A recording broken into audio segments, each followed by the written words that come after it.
ఈరోజు నాగర్ కర్నూలు జిల్లా కేంద్రంలో ఎలక్షన్ల ప్రచారం చివరి రోజున నిర్వహిస్తున్న ఈ ప్రత్యేక సమావేశానికి వచ్చిన మీ అందరికీ కూడా మరొకసారి హృదయపూర్వక ధన్యవాదాలు. నాతో పాటు నాగర్ కర్నూలు మాజీ శాసనసభ్యులు శ్రీ మది జనార్దన్ రెడ్డి గారు, అదేవిధంగా నాగర్ కర్నూలు ఎంపీపీ శ్రీ నరసింహారెడ్డి గారు, అదేవిధంగా డాక్టర్ నాగం రెడ్డి గారు, అలాగే చీఫ్ ఎలక్షన్ ఏజెంట్, అదేవిధంగా నాగర్ కర్నూలు పార్లమెంట్ నియోజకవర్గ social media company Shri Abhilash Rao గారు, వీళ్ళందరూ ఉన్నారు. మరి ఇతరులుగా మొట్టమొదట నన్ను నాగర్ కర్నూలు పార్లమెంటు టీఆర్ఎస్ అభ్యర్థిగా ప్రకటించిన పెద్దలు గౌరవనీయులు, తెలంగాణ ఆవిర్భావానికి మూల కారకులు, మరి తెలంగాణ తొలి ముఖ్యమంత్రి శ్రీ కల్వకుంట్ల చంద్రశేఖరరావు గారికి హృదయపూర్వక ధన్యవాదాలు తెలుపుతున్నాను. అదేవిధంగా మరి నన్ను ముందుండి నడిపిస్తూ అదేవిధంగా ప్రోత్సహించిన కేటీఆర్ గారికి, తెలంగాణ రాష్ట్ర సమితి వర్కింగ్ ప్రెసిడెంట్ శ్రీ కేటీఆర్ గారికి హృదయపూర్వక ధన్యవాదాలు తెలుపుతున్నాను. మరి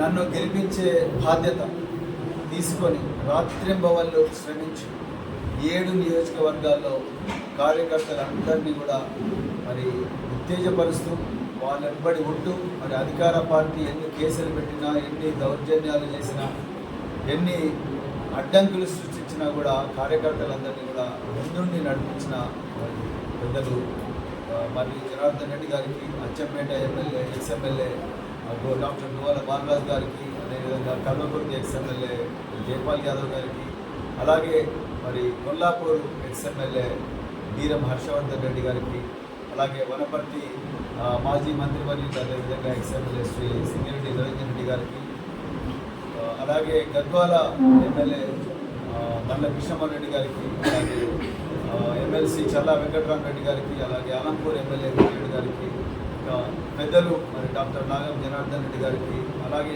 ఇంకా చాలామంది నాయకులకు, అంటే సీనియర్ నాయకులకు, తర్వాత మరి మండల ప్రజా పరిషత్ అధ్యక్షులకు, పార్టీ నాయకులకు, మున్సిపల్ చైర్పర్సన్లకు అందరికీ, మరి ముఖ్యంగా మీడియా మిత్రులకు, మరి ముఖ్యంగా వేలాది మంది లక్షలాది మంది బీఆర్ఎస్ కార్యకర్తలకు అందరికీ కూడా హృదయపూర్వక ధన్యవాదాలు తెలుపుతా ఉన్నాను. మీ మేలు జన్మలో మర్చిపోలేను.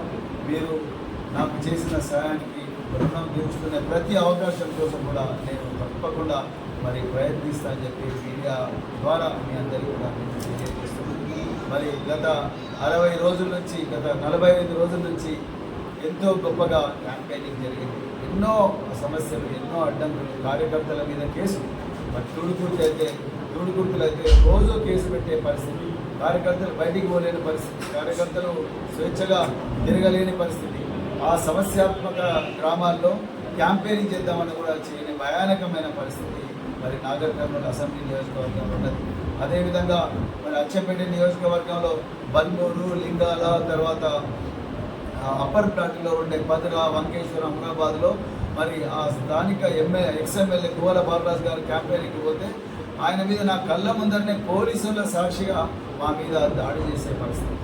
ఇక కొల్లాపూర్ సంగతి అయితే చెప్పనక్కర్లేదు. అక్కడ సాక్షాత్తు జిల్లా మంత్రి, ఎక్సైజ్ శాఖ మంత్రి, ఎక్సైజ్ శాఖ ప్రత్యేకంగా చెప్తున్న ఎక్సైజ్ శాఖ మంత్రి జూపల్లి కృష్ణారావు గారి ఆధ్వర్యంలో అక్కడైతే ఇక బీఆర్ఎస్ కార్యకర్తల మీద జరుగుతున్న దాడులు అన్నీ ఇన్ని కావు.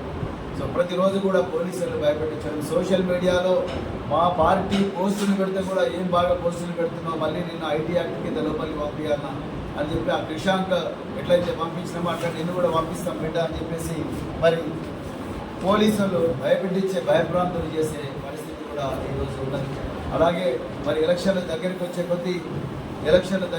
కొద్దీ బీఆర్ఎస్ నాయకుల మీద దాడులు ఎక్కువ అవుతున్నాయి. ఇప్పుడే అలంపూర్ నుంచి సమాచారం వచ్చింది, బీఆర్ఎస్ నాయకులను పట్టుకొని పోలీసులు ప్రచారం చేయకుండా అడ్డగించారు. ప్రచారం 5 గంటల వరకు ఉన్నది, ఆయన కూడా అడ్డగించారు. నిన్న శాంతినగర్లో మీటింగ్ పెట్టుకుంటామంటే పోలీసులు పర్మిషన్ లేదు, మీరు మీటింగ్ అక్కడ పెట్టుకోవద్దంటే మీటింగ్ క్యాన్సిల్ చేసుకునే పరిస్థితి. ప్రతి చోట కూడా అడ్డంకులు ఎదురవుతున్నాయి. అధికార పార్టీ తన అధికారాన్ని అంతా కూడా దుర్వినియోగం చేస్తున్నారు. మరి మొన్న కల్వకుర్తిలో ఎమ్మెల్యే వాహనం డైరెక్ట్ గుద్దిన